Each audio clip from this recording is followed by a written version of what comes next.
Hey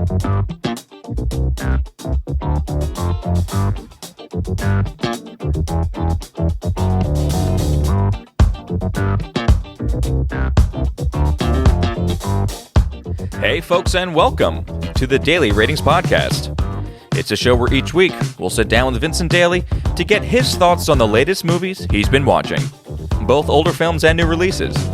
And don't worry, there's no spoilers. Vince will give a brief review of the movie, share some thoughts, and of course, then rate the film.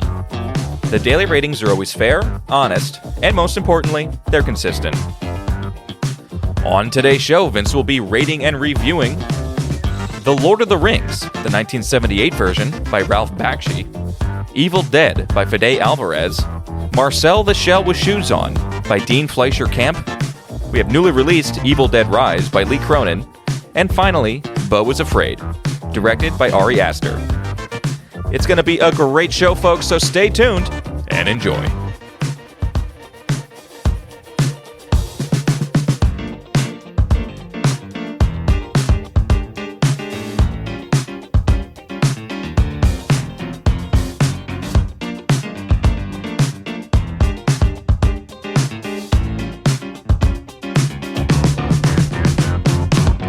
Mr. Vincent Daly, how we doing, buddy? Hey, Tommy boy, how's it going? It's going okay. On my end, how was your week of movies, man? A little out there. It was a little out there. Yeah. Well, Beau is Afraid is a doozy of a film, in case you haven't heard any kind of beginning buzz. Well, I certainly just saw it's 3 hours long, and it's Joaquin Phoenix for 3 hours, so I'm sure you went through some emotional toll. Yeah, some toll. And then, of course, you threw Lord of the Rings in there, which is awesome. Yeah, that was honestly just like Marcel, a movie I just wanted to watch. So, it extends from The Hobbit that we did a few weeks back. Yep. So, and some people might be interested in going back a few episodes then for that. Yep. I was happy about it, and then I know we're going to have some listeners. I was happy about it. Marcel the Shell with Shoes On. You snuck that in there. I wasn't expecting that this week. Yeah, I think Did it was we just berate you enough? I think maybe I'm opening up the floodgates here. Berate me enough, and I'll watch it. No, it was legitimately on something I wanted to watch for last year. Right. It was for me though. I just felt. I don't know. I felt the pressure that there was so much horror this week. Oh my God, I know. All month, yep.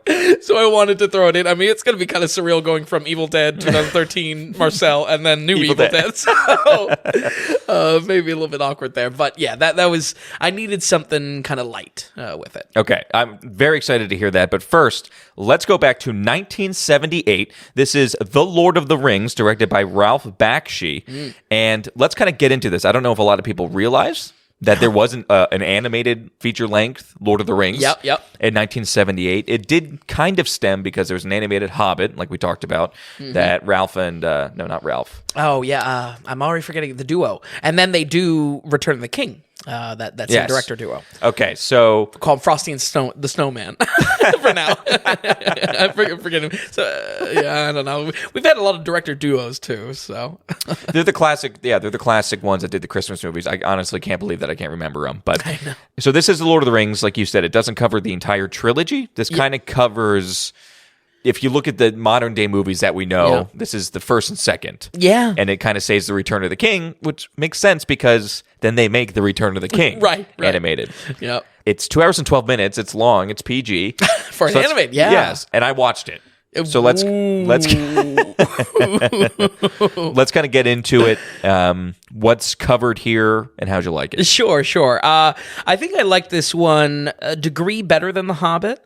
And I'm kind of coming away overall with that in the vast landscape of the possible adaptations of Tolkien's work. Right. I think this could fit a very weird, but a very unique spot for an interpretation of The Lord of the Rings. This is a rendition that combines the Fellowship of the Ring and then a very, very condensed Two Towers, and directed by the legendary Ralph Bakshi. Just like we covered in The Hobbit from 1977, the art style and the animation here often isn't the prettiest. It's not the greatest to look at sometimes. It's cool sometimes. Specifically the hobbits and faces. There's a weird quality to it, and that's really belonging to this non-Disney style of the 70s.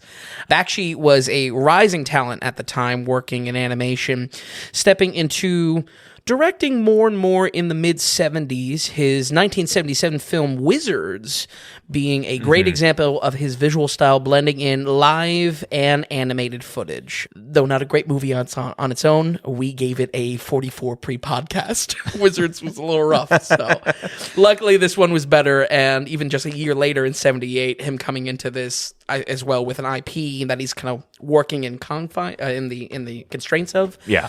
I feel like that's the sweet spot for him here.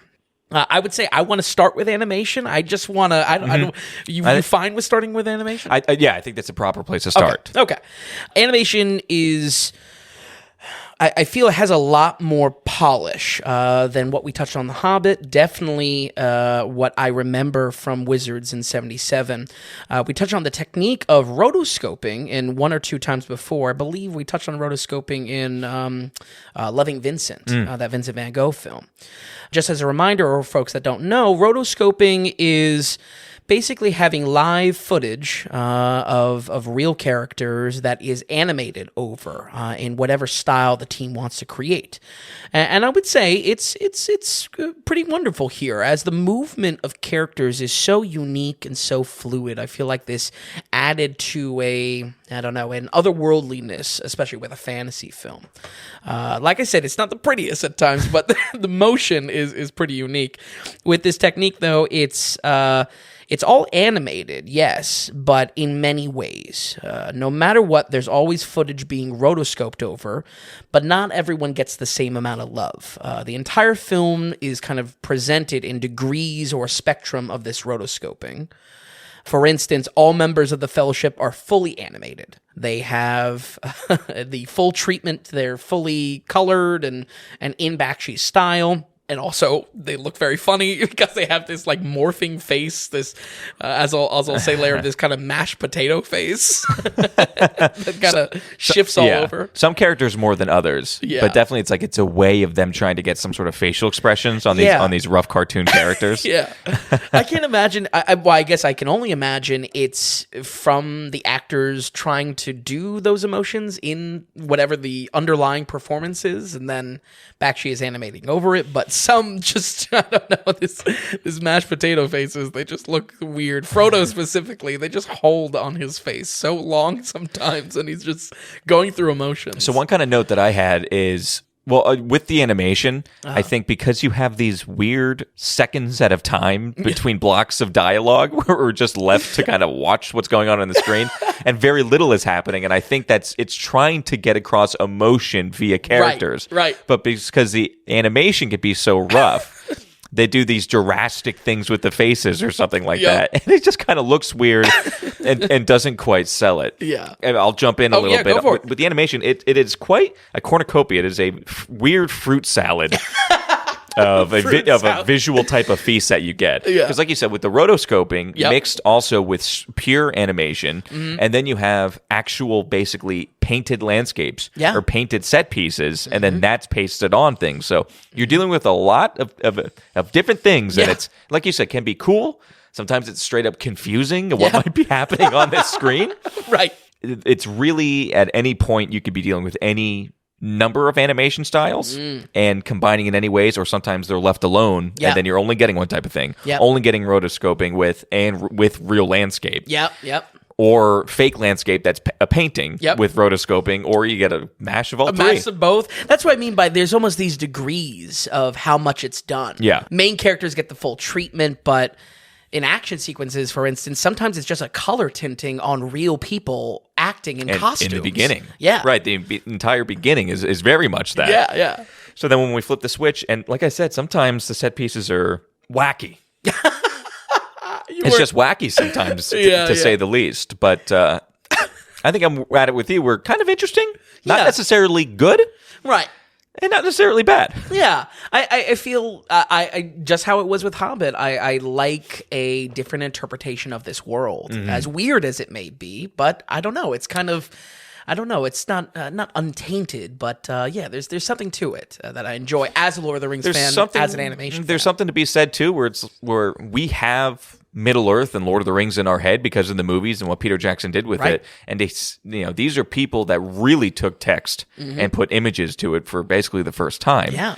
And it's just funny to see how many parallels there are to the actual movies that we know. Absolutely. It's unreal. And it really goes to show just how detailed and good of a writer Tolkien is. A lot of people don't love Tolkien, even though they like the work in general. Okay. Reading him can be tedious and a lot, and it drags on. But he's very good at not only setting up a scene, he's very good at detailing the scene to very specific points. And I think that's why when you watch this, to years later, decades later, when you're watching the actual Peter Jackson Lord of the Rings, there's a lot of similarities there. Yeah. And it's because we have such a detailed writer at hand. Sure. I think that's a great observation because it's just the through line between the two is, guess what? It's the source material. It's exactly right. Yeah. So, not necessarily bad, even though it definitely looks bad sometimes. Not necessarily good, even though sometimes it can be a good thing. Yeah. I'll just make one more other note Sure. and then before I let you go, before I let you get out of here. I'm out. I did find the animation more pleasant than The Hobbit. Oh, okay. Like, I just thought... That's a good thing. I thought the dwarves were just so ugly, and the hobbits aren't that bad. Sam looks a little weird, but like... Sam looks vile. Frodo looks a little bit normal. Aragorn looks a little bit normal. You know what I mean? They all look a little bit more appeasing or... not as gross, basically. Yeah. And I think it's just helpful to watch a 2-hour and 12-minute Absolutely. film. It's a little less Schoolhouse Rock. It's more kind of just your normal Western fantasy. Yeah, they look like just normal fantasy Yeah, characters. higher budget for 78 animation. Sure. Absolutely. In these in this presentation, just to put a cap on these degrees of rotoscoping, it's either they get the full treatment, they get a slightly peeled back layer for action sequences where you might see the core actor's costume or realistic texture that isn't fully animated, and then the least degree, which we see in the bar they go into, right in the the opening scenes. Prancing Pony. Yeah. Is that what you're talking about? Yeah. Okay. I should have known with the Tolkien nerd sitting across. There is a degree there that only color tinted or overlaid characters are in that scene, but mostly are untouched in that animation style. That's where I feel like it's done the laziest. That's where I feel like, man, what I would do to just give them an extra year or two to almost finish it. It feels a little bit unfinished at times, is what I'm saying. When you have so much going on, like so many different styles at once? More so the ones where they don't have styles, where it's just, Oh, okay. It feels like production just said, yeah, these bar, patrons, we don't need to animate them like the Fellowship. I wish the whole thing was animated to the degree of the Fellowship. Okay. I don't know. It was certainly different to see because you could tell you were dealing with full animation and then people with the rotoscoping. I don't know. I didn't hate it. Okay. I almost, because what it is, a lot of basically what is rotoscoped is men for a lot and orcs kind of, and I don't know. I can't say more than it worked and it didn't work at the same time. As unhelpful as that is for anyone listening. Right. It's almost like you got to see it to understand it. It definitely is a movie that you have to see to understand for sure. I guess story-wise, it's real simple. I mean, it is the Fellowship, but Two Towers is basically compressed into the last 30 minutes of it. It's odd. I can't help but feel that some things are better paced, but that middle second act felt like an eternity to me. I don't know why. I mean, it's the same story. I don't know why it was really pulling teeth. And I'll comment on it in a bit, but if anything, this made me appreciate the Jackson trilogy even more. To see that execution is the key to adapting any kind of story, no less The Lord of the Rings. Right. So, now the actual style of the film is where you will either love this or hate this. Everyone, like I said, has this mashed potato face that they just kind of like the shot will be there and they just kind of settle. Their face like kind of just morphs around. I'm telling you, I wasn't on mushrooms or anything like that watching this. I mean, It is the own animation. With how specifically faces are animated, it's honestly hysterical sometimes to look how odd characters are. Sam looks just vile. I feel like he was the worst character. Yeah, I wish he was better. I wish they did a better job on Sam. Especially with how generic almost Merry and Pippin are. Like why'd they do that to my boy Sam? I know, and Frodo looks appropriately Frodo. Right. I have to say. Aragorn is, I didn't think he looked great, but he's also like Native American for some reason. A little bit. I thought the same thing. A little Native American-y. Yeah, and maybe that was just the actor underneath the rotoscoping, but man. No, that's John Hurt. That's the one really? actor that maybe is recognizable for people. John Hurt does Aragorn. Wow. Yeah, I don't know. I think they were just trying to go for something. He definitely felt a little bit older. I'm so used to Vigo. Right, who's just like, oh, that's just Aragorn. Clearly, that's Aragorn. Yeah, he's not pulling any elves or anything like that. But everybody else was fine. Yeah. Frodo, I think, is... Again, just kind of, I don't know. He doesn't look bad. If anything, Frodo looks the best as far as the smoothness of animation, the motion, the fluidity of it. He has this kind of cowboy swagger to him. He's always got his thumbs in his belt. He's like walking around like this. I think that's a little Hobbit-esque, though. True. Yeah. Very true. I get very Elijah Wood vibes from this animated Frodo. He was watching down to the voice, down to True. Sam, oh Sam. I mean, it was very like I like this. Well, yeah, the sometimes, and it's with Frodo specifically that he is. I don't know. He's going through like 3+ emotions in every scene, and we just stay on him. And just a little bit too long. I think it's hysterical. I was having a ball watching this. I wanted Frodo in every scene because of this. I don't know why we had these blocky sets for dialogue, and then in between, just quiet moments. Yeah, of just weird. Of just like his face is settling. You just stay on it for a little bit too long. Yeah. So yeah, I mean, I think my note there is I was enjoying it. I certainly got like just entertainment value out of it, just for how weird and out there it looked. But I think that's going to be really the hit or miss here. And guess what? You have a phenomenal alternative if you don't like this in the Jackson trilogy. On the other hand, I think these weird quirks help pretty much every aspect of evil. Even when they're less animated, it really sells an unsettlingness to the opposition. The Nazguls and the orcs, honestly, I think look amazing. They're always paired with these super low camera angles that make them more imposing than they are. You see this in the Nazgul whenever they're on the horse, the actual camera of how they're filming the real horses and the guys in a cloak top of it. It's super low, so kind of sells a fantasy there. But like I mentioned a bit ago, the movie drags in parts despite being chock full of content. I think a reason for this is that the opposition really isn't super threatening.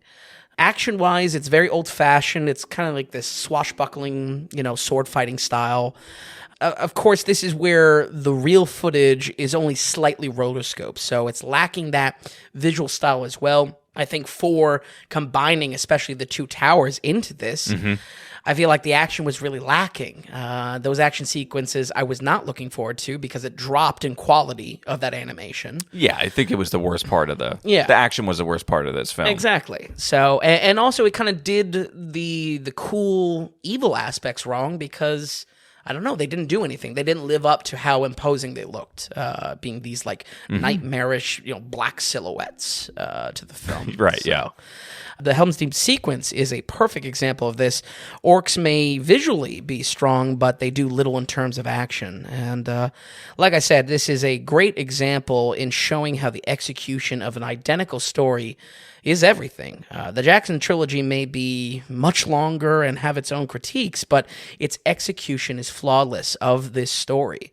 Nonetheless, I really think that this wasn't a bad time, and I had a lot of fun with the animation style.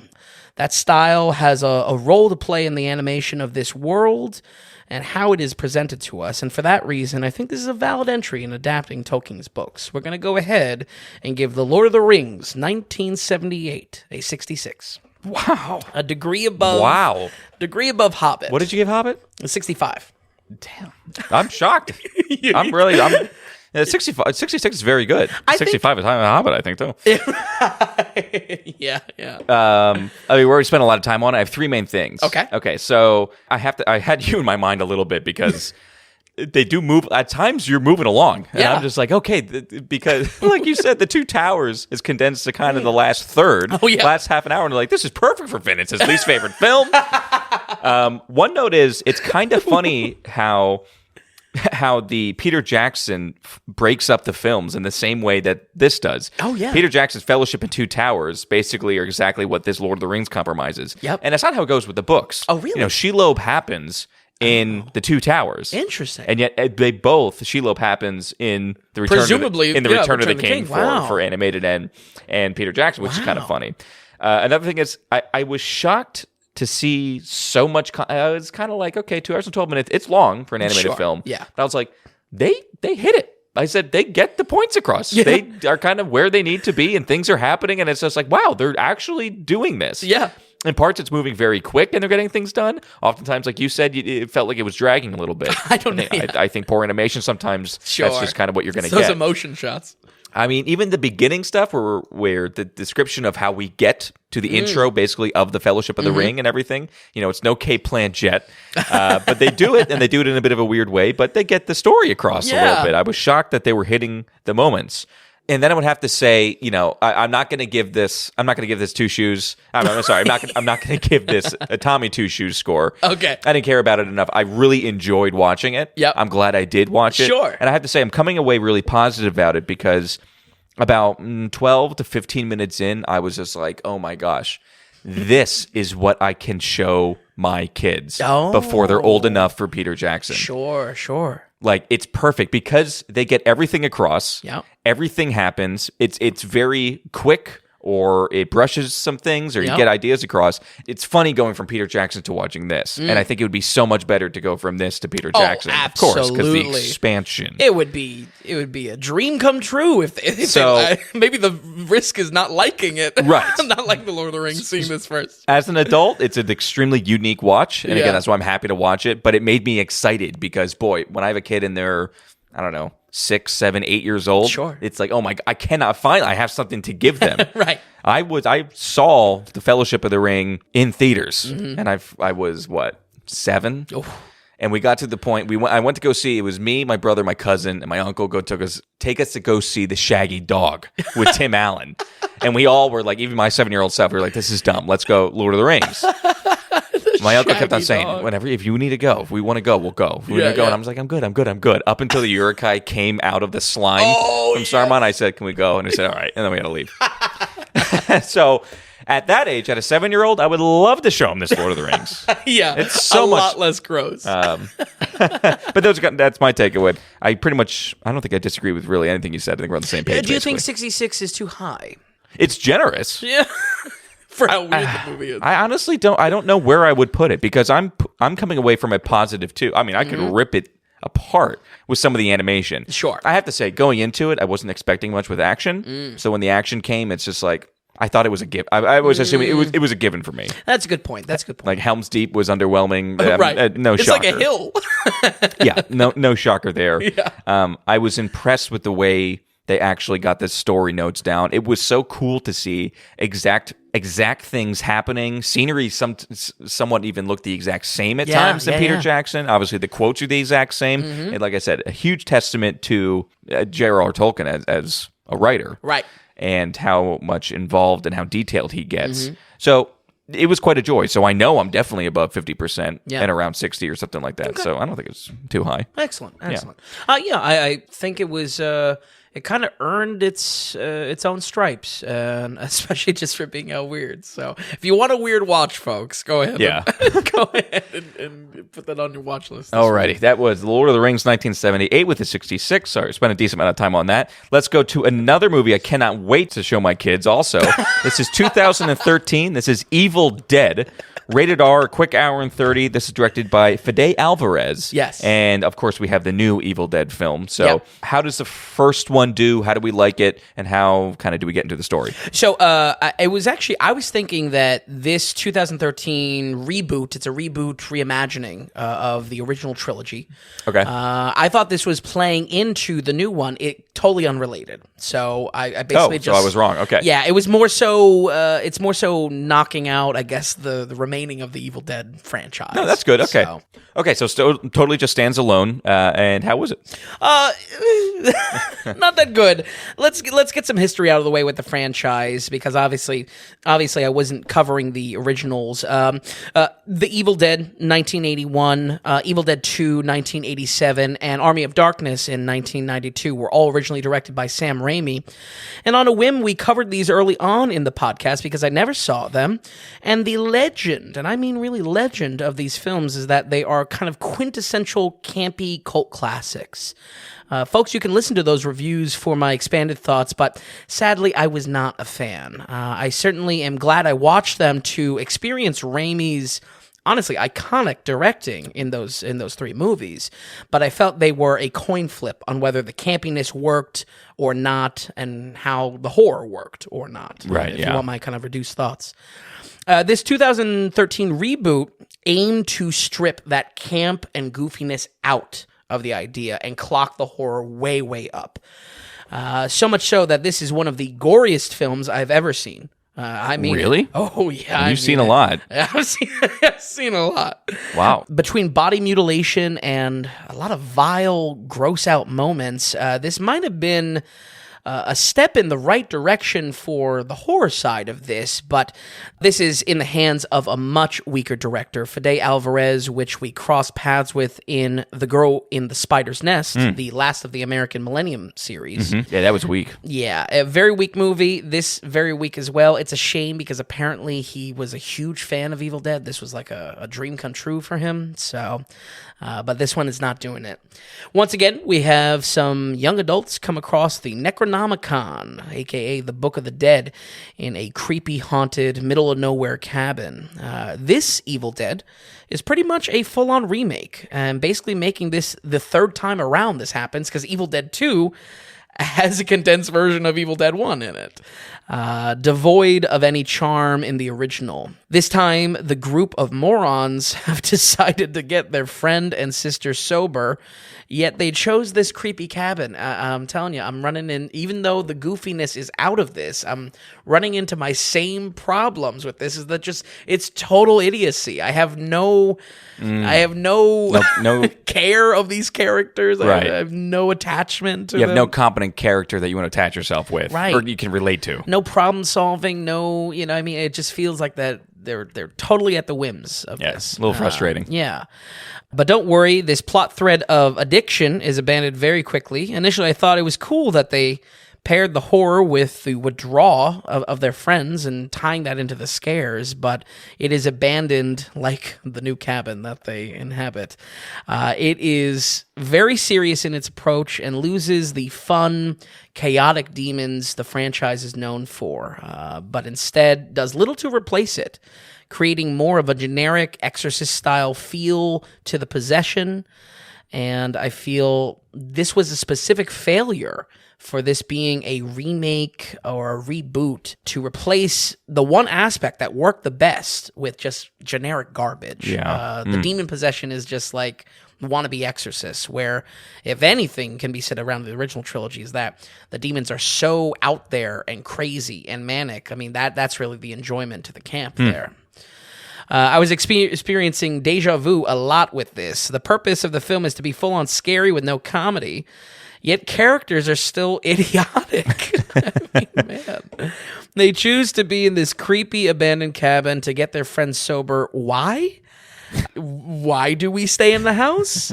Why do we recite the demon book? I mean, like, at least with the jokiness, I don't know. There's a degree there that it's allowed to happen, but here I feel the answers to all of this was previous in service to that over-the-top camp. Here, there are no excuses to it.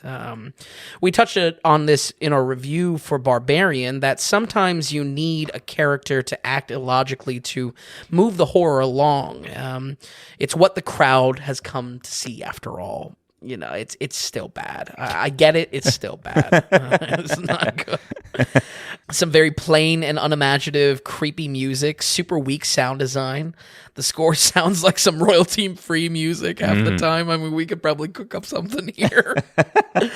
And I'll give some slight credit. Maybe the film tries to copy some of the Raimi-style camera movements.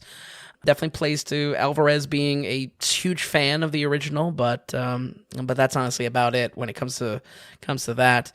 The real highlight here is this being a absolute gore fest. There is enough to warrant an NC-17 rating, like the original. Honestly, wow, yeah. Scares are grotesque and will have you wincing away often. Specifically, body horror is clocked way up. There's also a lot of gross-out horror, akin to something like 2005's Hostel or the lesser Saw sequels, even. But the reason why this is a praise is that none of it, and I mean none of it, is CGI. And that's pretty awesome. Fake blood. Oh, yeah. Squibs, fake blood. I mean, it is really, really taken to a whole new level. Okay. It's something to keep in mind as you're watching, because this gets pushed to its absolute limits. And though it's excessive, it really looked great. I think the film's commitment to practical effects should absolutely be applauded, and this is where it gets a slight recommendation. I feel like any hardcore horror fan or VFX buff walk away with a shocking appreciation for this film, just trying to wrap your head around how they actually got away with so much of the body horror and so much of the gore. Right, so, yeah. Huh. Beyond that, though, that slight production praise, I found this to be a lesser remake and failed at its objective in making a serious Evil Dead. I think the fact that this story is now presented a third time doesn't help, but it certainly falls short even as a standalone movie. We're going to go ahead and give Evil Dead 2013 a 40 on the dot. Okay, 40, not very good. Yeah. And is Evil Dead, did they turn that into a video game as well? There's a video game. There's a TV show. Oh, okay. So yeah, it really is. There's an expanded expansion. Okay. Yeah. 40%, not very good at all. I think it's funny, but we don't really talk about body horror or that kind of stuff or gross out horror. Mm-hmm. I know. I think the last time we really talked about it came up when you watched Silent Night. You mean Violent Night? Oh, Violent Night. Yes, yep. Violent Night. Similar gore. Violent Night was pretty I remember gory. You saying, you made a mention of it. Okay, Evil Dead, 40%, and it has nothing to do with the one that just came out. Yeah, That's honestly, actually very good to know. Yeah. I just had assumed they were connected. As did I. It was almost to a point that I was then searching for even like Easter eggs of how they're connected. No, nothing. No. So, I mean, really, in that point, Evil Dead is always about the Necronomicon. It's someone finding the Book of the Dead, and that's where it goes. It's like Jumanji. Okay. All right, so we'll move on to the much anticipated Marcel the Shell with Shoes On. Yeah. This technically released in 2021 at the Telluride Festival, but it was really released in the States in June of just last year. Yeah. So it was never a wide release. I know I tried to see it at one point, and after, I think it was out for a week or two, and already it was kind of difficult to find a theater that was playing it. Yeah. But it definitely had some sort of recognition, not a lot of awards or anything like that, but I know it's different. It's a little weird. It's a cute, I think it's a cute animation. Vin, what exactly is Marcel the Shell with Shoes On? A doozy, a mouthful. Okay. Marcel the Shell is presented in a kind of a mock documentary style. This got some critical nominations for its animation, but really Marcel is the only thing animated. It was nominated for an Oscar. It's not that it wasn't nominated, right? I said, but it was, I think, more talked about than it was actually kind of got the praise of the accolades. Right. Does that make sense? Yeah. And also in the offering of A24, this is definitely on their, I don't know, not dramatic side, but it felt like a new stretch for A24, being more kind of kid-based, if you will. Mm-hmm. So this whole premise was originally created as a 2010 internet short video, now a feature-length film. Marcel the Shell is hopelessly optimistic. He's a little shell that gets exposed to the world through having a YouTube series uploaded about him, filmed by his new friend, Dean. Both of them use this new fame to try to find Marcel's family, discover how big the world really is, and deal with the fear of change. And that's really kind of our cornerstone and what emotion is being conjured up by this film. Big shout out to Jenny Slate voicing Marcel, because she is so key to this character, both for how great she does in creating this kind of cute, little boy voice in a shell. Also, creating the concept. It's not just a cute voice. There is some character building to Marcel, believe it or not. Okay. And this may be where the A24-ness kind of comes into play, that it's beyond what it appears to be. Marcel is a inquisitive, unique character, and having that crafted by Slate is impressive. I think it's a really good performance, as minor as it may feel to be. I'd honestly put Marcel up there with the great Pixar characters because of the emotional depth brought home in this performance. What? Who's the Mount Rushmore Pixar character? Ooh, that'll be fun. Yeah. Let's give that some thought. You know what? Yeah. Yeah, we'll put that in the newsletter. Everyone can check it out. But that's good, just because there's depth there. There's enough there for this character that actually is quite touching. Yeah. Something you can connect with a little bit. And I think that's where this takes it up a notch. I mean, if it was just a cute voice, it's a very cute voice. It's a very cute concept, but it does have almost a Pixar-like emotional depth to it. Cool. And I feel like that's where this kind of critical praise was coming into. This project was born over 7 years of production with her now ex-husband, who plays the Dean in the movie, Dean Fleischer Camp, and the director of this. Clearly, this idea transcended even their relationship, and this wonderful film is proof of that. I'll jump over into some music notes. Some very cool music in this one. Really love the soundtrack. It is playful, curious, almost Rugrat-like, if I had to give a comparison to something. Really, really soft synths echo out like wind chimes. We get muted flutes and wood blocks that fill the tracks, and all of it creates a very cute, innocent atmosphere. I can't stress enough how important the pairing of this is with Marcel. If there's a lesson to the film, is that a 1-inch tall perspective creates a different outlook on life. So for Marcel to be curious, this kind of musical atmosphere creates a curiosity in us as well. I had so many notes while watching this about the unique tone crafted through its sound. Did you know? Did you know before? No. You didn't know before you watched it? Not until research. Wow. I swear to God. Wow, go ahead. What do I find in the research of the film? It is goddamn disasterpiece. One of my favorite composers working right now. I really think Disasterpiece is up there with the greats. Seriously, folks, if you haven't heard anything from Richard Vreeland, aka Disasterpiece, he is up there. And if you have homework coming off of this week, go and listen to any of the soundtracks he's done. It's really phenomenal. Yeah, I'll step in because I know how much you like Disasterpiece. I mean, you liked it in Under the Silver Lake, which wasn't on the podcast, but we have it on the kind of the master list on the site. Yep. But then you loved. I mean, he does Bodies, yep. which I believe that got best.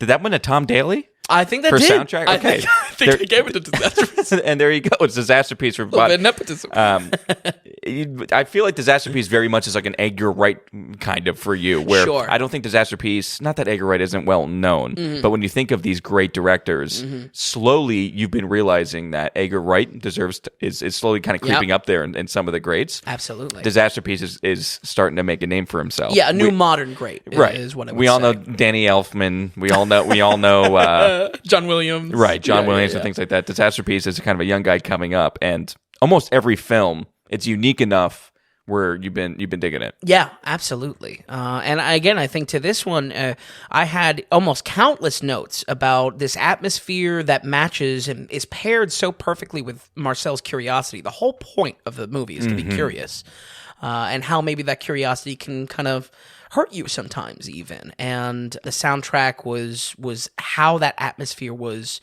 created for the audience. And again, I mean, it was a pleasant surprise. I mean, almost identical to Bodies. That you didn't know that he was the guy. Yeah. That makes it even more. That makes it more better. Yeah. I had a organic kind of discovering of that. So that was really wonderful. And, super happy that I added this to a weird week, even though it's kind of the outlier of everything. So, but yeah, I don't have honestly too much more to say about this. I thought this was a wonderful little movie.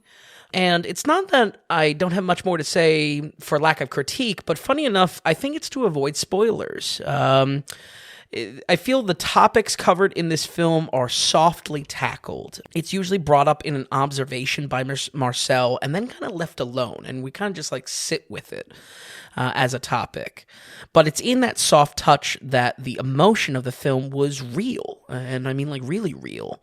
I don't think this movie would have worked in a Pixar-level production, despite having its emotional beats. It's too intimate for that level of production. I felt its indie-ness, its A24-ness, if you will, played that format played to it well. It's a cozy film to watch on a rainy day, maybe even up close on a laptop with headphones, just so you can try to get on Marcel's level. We're going to go ahead and give Marcel the Shell with shoes on a 77. Wow, 77. Oh, that's a very good score, Vin. I like that review a lot, actually, because I kind of just had a 1,000-foot view of it. It totally got nominated a whole bunch, too. Yeah. I thought it wasn't for some reason. It was just this indie thing that people were talking about. Right. No, it was talked about, and it was nominated for a bunch, so I don't know what I was talking about in the beginning. And it has this internet legacy, too. The idea of there's a video post about Marcel goes viral on the internet really did happen. So there's a kind of a cool transfer there. Yeah, 77 is a great score. Mm-hmm. So that's Marcel the Shell with shoes on. Matt D, there you go. It's a 77. With that, folks, let's get into our producer segment. So, Vin, we do have a producer for this week. We have, I think, a new producer coming in. We have Jarrod Buzzard, and with $50 donation. On the dot. Jarrod, you're a producer of episode 80, and he writes, "Keep at it, gentlemen. Love all the insight, guidance, and direction. Thanks for streamlining my movie watching. Love your cheddar, Buzzwell Catering." Now I have to explain cheddar on the podcast. Okay. I never thought I had to do that. So we have a friend in my company named Luis. He would always go Vincenzo. Then it got shortened to Chen's. And then somehow it went to cheddar at some point. That's how it happens. The worst variant of this is Jarrod calls me Bruce Cheddar. Oh, that's awesome. We're going to start calling you Bruce Cheddar. No. That's fantastic. Yeah, that's why I should have never explained this. Okay, so Jarrod, thank you so much. $50, Vin. Yep. $50. Jarrod, you are an executive producer of the Daily Ratings, executive producer of episode 80. We thank you so much. It's really turned into a great year. We have producers every episode, it seems like, so far. I'm sure we won't now for episodes to come now that I've said it. All of you have been writing in and donating. Thank you so much. You're helping us keep going. You're letting us know how much you're enjoying it, things like that. And it really is. It's helping us keep this going with the kind of, even just the bills that we have, the upkeep of this. We're very streamlined here. We don't have a lot of overhead, but it costs money to do this. Yep. You know what I mean? And every little bit that you guys send our way, you help produce the Daily Ratings. It really is. It's a real producer credit to your name. Folks, if you yourself want to become a producer, you go to thedailyratings.com, you go to the producer tab, and through monetary support, you go ahead and donate anything you want towards us. And you can write in a note just like Jarrod did. We'll read it here. And it's a big thanks to you. If you want to become a producer, that's how you do it. It's a value for value model. So basically, are you getting value from the podcast, from the website, from the newsletter? What value are you... Can you send some of that value back towards us? Mm-hmm. And that's the idea. We have set amounts that are kind of fun, has to do with the podcast. But if you want to go ahead and just give $50 like Jarrod did, you can go ahead and do that too. It's a value for value. Like I said, it's at dailyratings.com. Go to the donations tab. And if you want to sign up for the newsletter, now that it's out and about, and the reviews are in, Vin. And the newsletter, people are loving the newsletter. They're fanatical over it. This is easy at Rotten Tomatoes, 99%. Easy. If you want to be part of the newsletter, you just go down to the bottom of any page of the website, put your name, your email in. You'll have to confirm that, and you're good to go. That'll be coming out on a weekly basis on Tuesday mornings like it did this week. And I think that's pretty much it. Jarrod, thank you so much. Vin, we'll continue here. We have our two newly released films. This is Evil Dead Rise, directed by Lee Cronin, and not connected to Evil Dead at all. Right. So how does this kind of, I'm assuming we have this book, people are reading the book. Yep. How do we kind of get into it? How do we like this rendition? Yeah, so this was written and directed by Lee Cronin, who is fairly new, with only one other feature film under his belt, A24's The Hole in the Ground from 2019. I've never seen it. No. He also has some TV work under his name. This one had me interested, though. I'll say that the trailer was really showing me something really scary, some real scary shit. I think, I forget if we talked about it on the show or off the show, Tom, but, despite 2023 being packed to the brim with horror so far, nothing has been actually scary. And I was craving something to be really scary. See if I could even be scared, That's a good point, because a lot of what's come out is either bad, like Megan. Yeah. Cool, but not necessarily scary, like Infinity Pool. Oh, absolutely. But we haven't had like our I don't know, jump scares. We haven't had our scary stuff. Yeah. Okay. Nothing to scare the pants off you. So let me tell you, I was so happy when I saw that this was one really scary movie. Really? Oh, yeah. This was Wow. a good movie. I'm coming out very pleased with Evil Dead Rise, and almost against all surprising. odds. Yeah, because I'm not really a fan of the franchise, sue me, but it's just, it doesn't work for me. And no one was like asking for this, I don't think. Exactly. Especially after the 10-year radio silence coming off of, the Evil Dead 2013. Right, yep. So, Wow. The Book of the Dead is found yet again, but finally, the series separates itself from that played-out cabin in the woods vibe.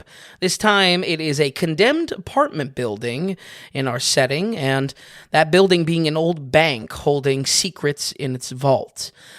Set design, honestly, was fantastic. The look of this entire building was so detailed. I actually meant to write down who was doing production design on this, but was really stand out. I feel like this building had equally a lived-in feel, kind of a cool, hipstery vibe, if you will, but then also able to transform into a very, very terrifying place once things get kicked off. Yeah, and it's Nick Bassett who did the art direction, who also did some art direction for Castaway, for Guns, Akimbo. Oh, wow. Which apparently has really cool style to it, actually. Okay. And then Avatar.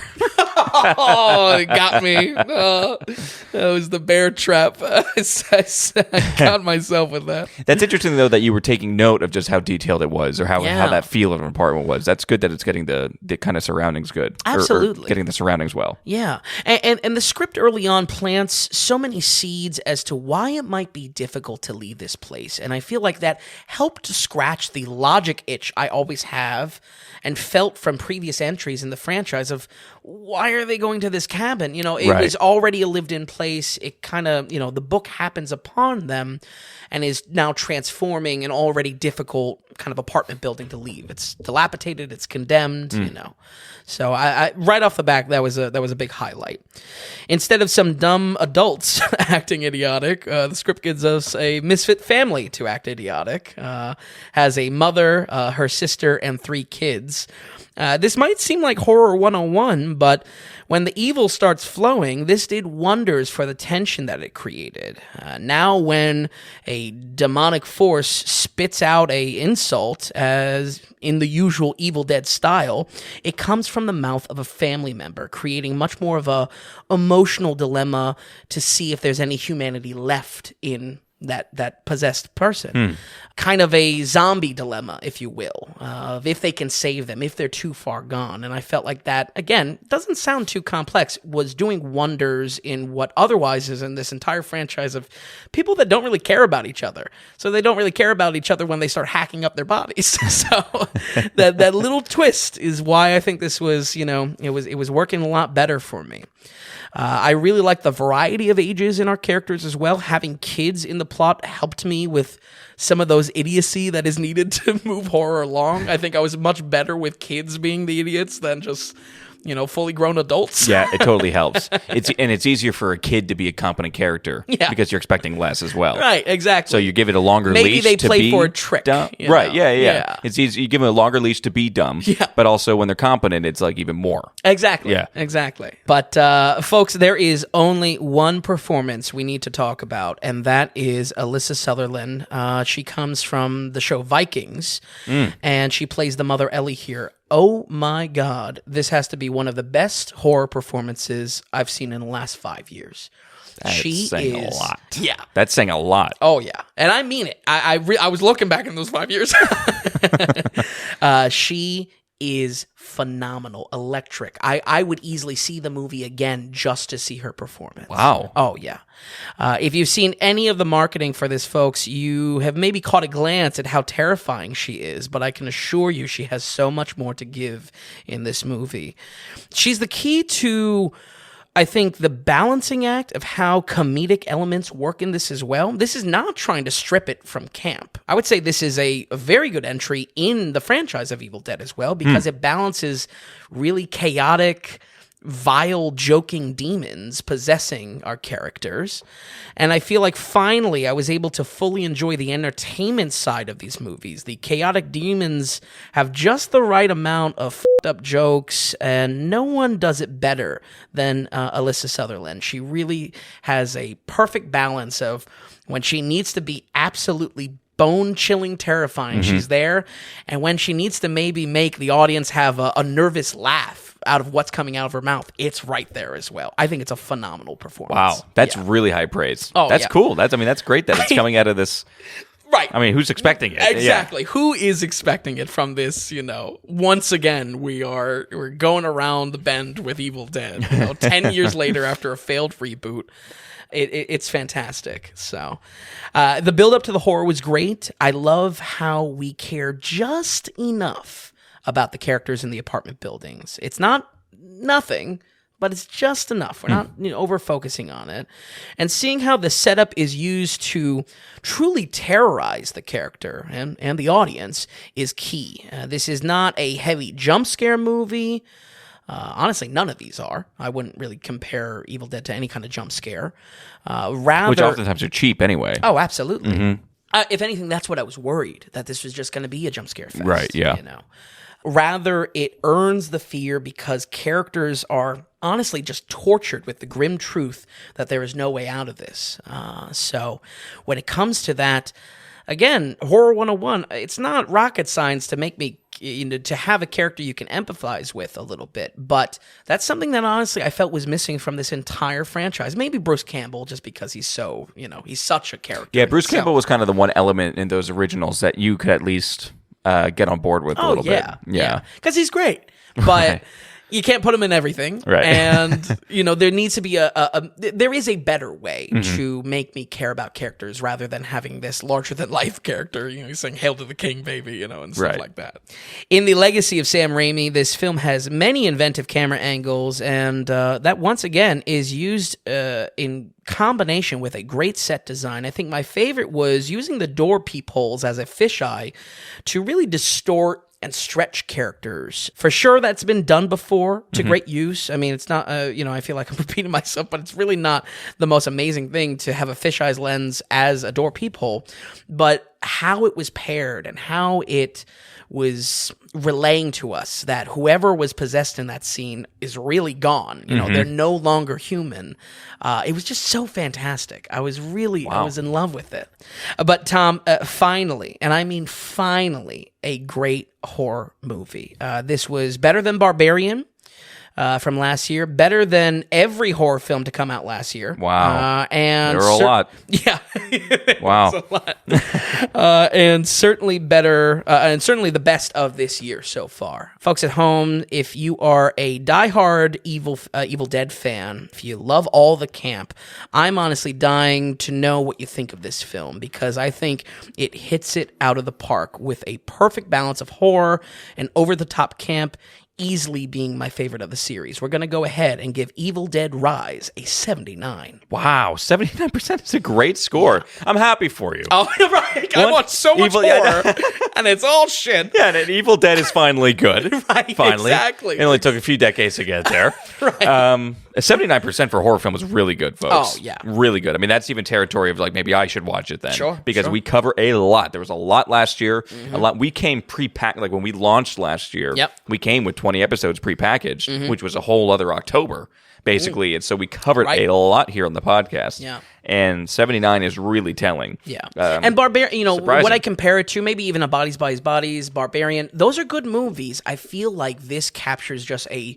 real horror. You know, I wasn't like closing my eyes or anything like that, but there was almost like an alertness. Yeah, like I'm definitely enthralled by this. Wow. So. And it did pretty well over the weekend too. Yeah. And it made $25 million for a horror for an opening weekend against Super Mario. That's fantastic. Right. Wow. 79% Evil Dead Rise. Don't sleep on it. Also, don't worry about doing homework for all the other Evil Dead. You can just watch it on its own. You can just go ahead and watch it. Right. It's going to be definitely, it's a wide release. It's going to be in theaters for a while if it keeps up kind of these numbers. So go check it out. Evil Dead Rise with a 79%.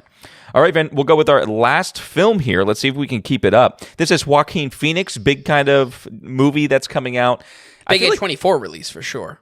Yes, exactly. And I don't know if it's as wide release as some of these others that we've covered, like a Super Mario or even Evil Dead. It's in not as many theaters, but it's out now. It's Beau is Afraid. This is our long one of the week. It's approaching 3 hours. Boy, so kind of unraveled. Just basically, what is this story about? You know, and who is Joaquin Phoenix? Because I feel like it might be kind of a lot. It definitely is. Yeah. And honestly, there's no short answer there. It is kind of in the title, Beau is Afraid. Beau is afraid of everything. Okay. And has many degrees of paranoid delusion, even borderline schizophrenia. The film puts us in first person of that. There's a lot of hype around this one from all corners of the internet, and buckle up because it's a challenging movie. It is a challenging movie to review and a challenging movie to watch, maybe even more so to watch. I actually saw this one with my mother. That's how you know A24 has a grasp on the market. She kept calling it Brian is Running. Brian is Running. Which is so good. And folks, those of you who see the film, you'll see how wrong of a choice it was to see with my mom. So there's that. Don't watch it with your mother. That's point number one. I'll say this. It's billed as comedy, drama, horror. Yeah. Is how it's billed. I would say that's dead on. It is very weird and out there, but it is kind of a 3-part juggling act of comedy, horror, and drama. Interesting. Which is, It sounds perfect for Joaquin Phoenix. I just don't know too much about the film. I haven't seen much on it. I haven't seen any clips or things like that. The most I can go is to someone's quick write-ups on it or something like that. Sure. And kind of get the general gist of things. Yeah. And that's why I also think it just seems like a confusing movie a bit to talk about. Yeah. Absolutely. Perfect for Joaquin Phoenix, I will say. Intentionally so. I think a lot of it is left to not have clear answers. And yeah, it's definitely a film that's trying to have not a discussion around it, but be definitely a little bit of a head spin as you're coming out of it. Yeah, and you're someone who kind of knows this director a little bit too, because you covered his past films. Yeah. And he's interesting. He's not like a major player, but he has a bit of a cult following behind him. Yeah, he's definitely a rising star. Ari Aster, honestly, has had kind of a skyrocket career from nothing as one of the indie darlings of 2010s, alongside peers like Robert Eggers and Alex Garland. His first feature film, Hereditary, in 2018, is considered a new classic among horror films. I personally felt the hype around the film kind of soiled it a little bit for me, but his follow-up, Midsummer, in 2019, is where it all clicked for me. That film being wonderfully surreal as this unique, bright horror, like a scary movie in major key. It was really great stuff. So I was really excited coming across Beau is Afraid. Beau is Afraid continues to show that Aster is one of the boldest filmmakers working today. I think if there's any universal praise here is that this movie is a movie like no other. Wow, it's that? Okay. Oh, yeah. It's a big production, too. 3 hours, Joaquin, there's a lot A24, which is A24 is a big player now. Yeah, certainly not an indie. Yeah, yeah. I mean, they may be stylized as indie, but they're not indie. Yeah, they're corporate now. Exactly right. Exactly right. From a technical and production standpoint, I could see certain film buffs absolutely, adoring this movie. It is all at once frightening, beautiful, and very messy. But you can be sure there isn't much like it. Joaquin plays Beau, a hyper-paranoid, mentally ill man who experiences the world through a pinhole of anxiety. And I really mean that. It is laser anxiety on him. He seems to be below a normal functioning member of society by a combination of deep mommy issues and immense fear of the greater world. And when a trip to see his mother goes wrong, this spirals Beau into a unwanted adventure. And I mean unwanted. He doesn't want to leave. Of self-discovery and surrealism. There's a lot going on here. I'm going to come right out and say I loved the first half of the movie and pretty much close to hated the second half. Wow. And that much of a difference, huh? Yeah. Also kind of a reverse of my thoughts on Hereditary. I feel like the second half was much stronger than Hereditary. So it's a challenging one to talk about. This is like a blonde moment, It's not blonde moment. Blonde with Anna Right. Arts, No, I understand. So, I'll kind of explain it as simple good and bad a little bit. Sure, yeah. I think when this film is at its best, it's giving the audience a nightmarish first-person look into what being a paranoid schizophrenic might be like. The world is portrayed as totally insane, with us not being able to read characters' intentions and constantly thrown into dangerous situations. Beau's normal life is chock full of, in equal parts, naked homeless killers, abusive and intrusive internal thoughts, and straight-up crazy people everywhere. Beau experiences frequent loss in time and big gaps, hearing voices of conspiracy in his head, and generally appears to be just full-on nuts.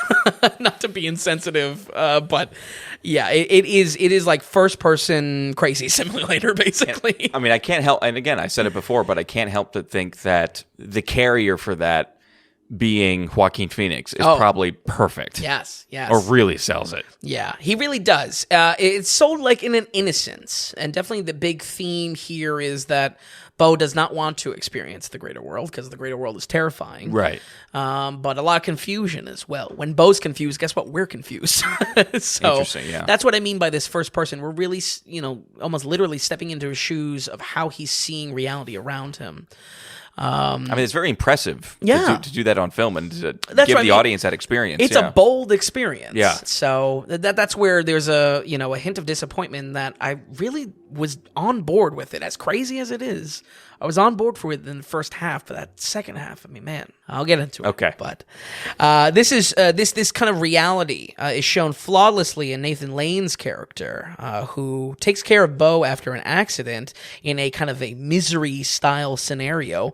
Constantly, we are second-guessing if he's an insane kidnapper or just an altruistic dad trying to help a guy out. And Nathan Lane is phenomenal in it for that. It's great. And I love Nathan Lane. It's great. Yeah. I don't know why it got me. There's actually a lot of comedy in this. It's like this absurdist comedy, but he's grilling. He's like, "You got the tri-tip," and I don't know. It's great. He was really funny in this. The first hour of this, honestly, my jaw was on the floor because I felt like, wow, I'm seeing truly a new type of horror movie. One where the reality we see is completely skewed by the delusions of our main character, a sort of first-person horror. And just experiencing this anxious hell that Beau lives in, it was fantastic. We, as the audience, ask ourselves nearly constantly, and verbally in my theater, people were outspoken about this, in saying, what does this all mean? And I feel like that exactly captures Beau's experience. Are these dots he needs to connect? Is this something that leads to something that has meaning? Or is it just a delusion? And I feel like the film captures that so perfectly, in the first half at least. But real talk, this is just far too long. 3 hours is a marathon when you consider how far out and how much of an assault on the senses this film is. Yeah, it's putting the audience through misery. Yeah. Yeah, I've had... It's a movie watching experience of, you're going to want to bring some water. Make sure you have some water on you. You know? It's like... This is not even the movie to like watch inebriated in any way. Like I feel like this is a buzzkill in how anxious it is. Any relation you would say to maybe a Babylon? Super long, super just crazy, trying to put the audience through a whirlwind. Much better than Babylon. Yeah. Well, right. We know you. Yeah. Yeah. But it's putting you on a roller coaster, but this is far different. Yeah. Okay. Different, and because it's so absurd, it's designed to be absurdist. Okay. So with this, you like the first half, or at least awestruck by it a little bit. Yeah. The second half is it's a massive switch that happens, or is it because the sheer length wears you down? I think a little bit of both, but definitely the sheer length wears you down. You hit the Okay. nail on the head there. I had many people leaving early in the theater, Really? and the many who stayed were vocally upset by the end, walking out saying that this was a waste of time. Why did you bring me to see this trash? You know, yeah, a lot. there was some mean words. This wasn't no, applause at the end cans. No, it was an angry theater. So that first half is certainly chaotic and fits in the vision of his delusions, but that second half starts with an out of place animated bit and really only spirals from there. Believe it or not, this is meant to be a comedy, like you said. I mean, it's like you see comedy thrown in there, like, what? Okay. But it really is. And often got laughs from the theater, myself included, for just how absurd things are. Folks, if you enjoy the absurdist comedy in something like Everything Everywhere, or even like a Being John Malkovich, I think this might be your bag a little bit more. Most of the times I was on board with it, but a few towards the end were just really dumb and kind of added to it. I feel like it... I was enjoying the absurdist comedy, but I feel like it compounded towards the end. Right. At a certain point, and just to really pinpoint my problem with this, at a certain point, the delusions of Beau are exchanged with reality, and the film just kind of stays as absurd. The story has multiple times where they tell the audience and Beau definitively what he is experiencing is real by visual cues, by actual characters, and I felt this was just a total misstep, specifically for the horror of what we experience, simply knowing that there are no answers to it. Instead, plot events lose that wonderful aspect of delusion's presence in the earlier parts and loses that unique horror created through that unique horror that I was saying, wow, Aster basically made a new horror classic, defined what a horror could be in this bright upbringing way or upbeat way in Midsummer, and yet again is redefining horror. I think he has, but I don't think it's good. Because of that second half. It gets a little bit too in the weeds. It gets a little bit too detail focused. I know I can't go much deeper with spoilers, but that's really the answer there of why I think the second half, Interesting. I borderline hated it, honestly. Wow. Yeah. Wow. And it doesn't help, and it really brings it down that much more when you're sitting there for 3 hours. Yeah. This animated part, that was a big piece where people were leaving. This animated part, it goes through this, like, he's watching a play and his imagination is running wild once again. It just goes on for too long and kind of lays out a secondary story plot of his whole life, and it's just like... meandering. Man, yeah. Yeah. I mean, you want to talk about fat to trim.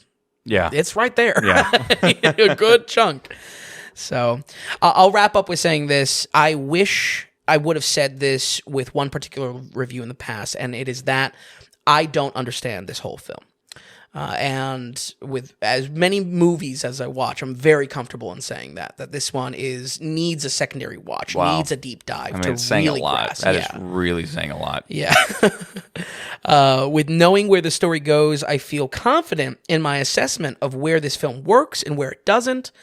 So don't get me wrong. I'm not going to, I will be giving it a score, but where that story tries to go in the final act showing some sort of reason for the madness, that's where it begs to be seen again. And that is where I come to my score, in that I never want to sit through this film again. Wow. We're going to go ahead and give Beau is Afraid a 47. Wow. I hope this is one where Great review. Oh, Yeah. Thank you. Yeah. This is one where I'm so thankful for the podcast, because a 47 could easily be middle of the road Netflix fodder. Ryan Reynolds' second movie of the year on Netflix. Exactly.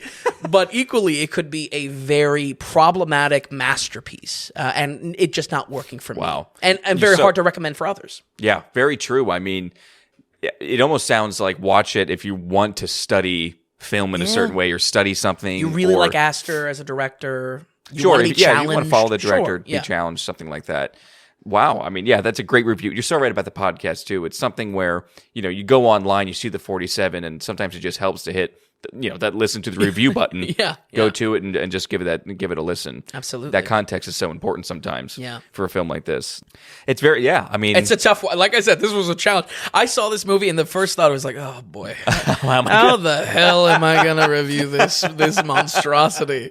I mean, I like... especially for how torn I was. I mean, there's wonderful aspects. We are legitimately approaching 1,000 films that you have reviewed. Right. Now on the site, there's around 660. Mm-hmm. Okay, so some haven't gotten on there that we've done in the podcast, and then of course we always have this master list of years of non-podcast reviews that we did, just me and you, that we have to get on there. But still, it's almost 1,000 that we've sat down and seriously given reviews to, and for you to still come across like this.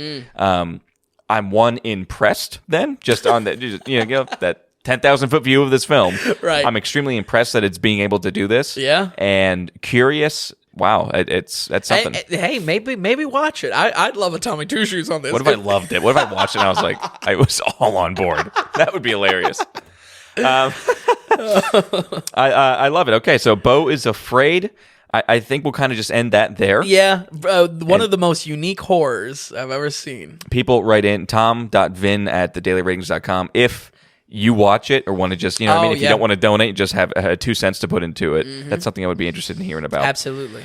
Vin, looking at this kind of array of films here this week, anything you want to add? Anything next week or what? Well, next week we are doing a anime special for Makoto Shinkai, who had a new release, Suzume.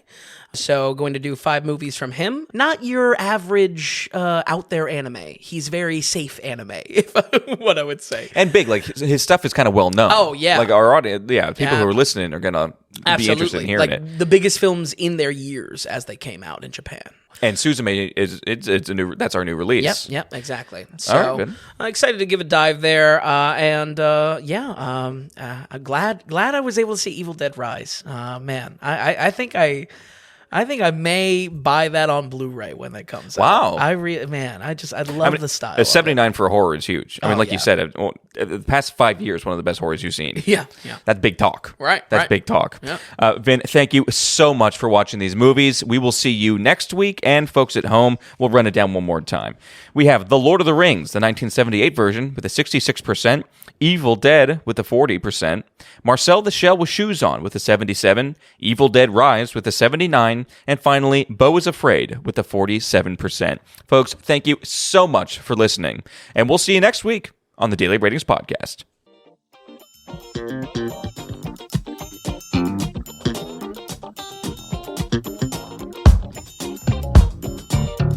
If you enjoyed the podcast, if you would, could you give us a good rating or tell a friend about us? If you're wondering if a film is worth a watch, or if you just like to see more movie ratings from Vince, be sure to stop by thedailyratings.com, where we have our ever-expanding catalog of films. Also, if you found value in the podcast or our site, become a producer and go to the donations tab on thedailyratings.com. You can donate whatever amount of value you feel you received from us. We're looking to build this into something large and great, folks, but we also want to be independent from those corporate sponsors. So we greatly appreciate any support from you all. So thanks so much, and we'll see you next time on the Daily Ratings Podcast.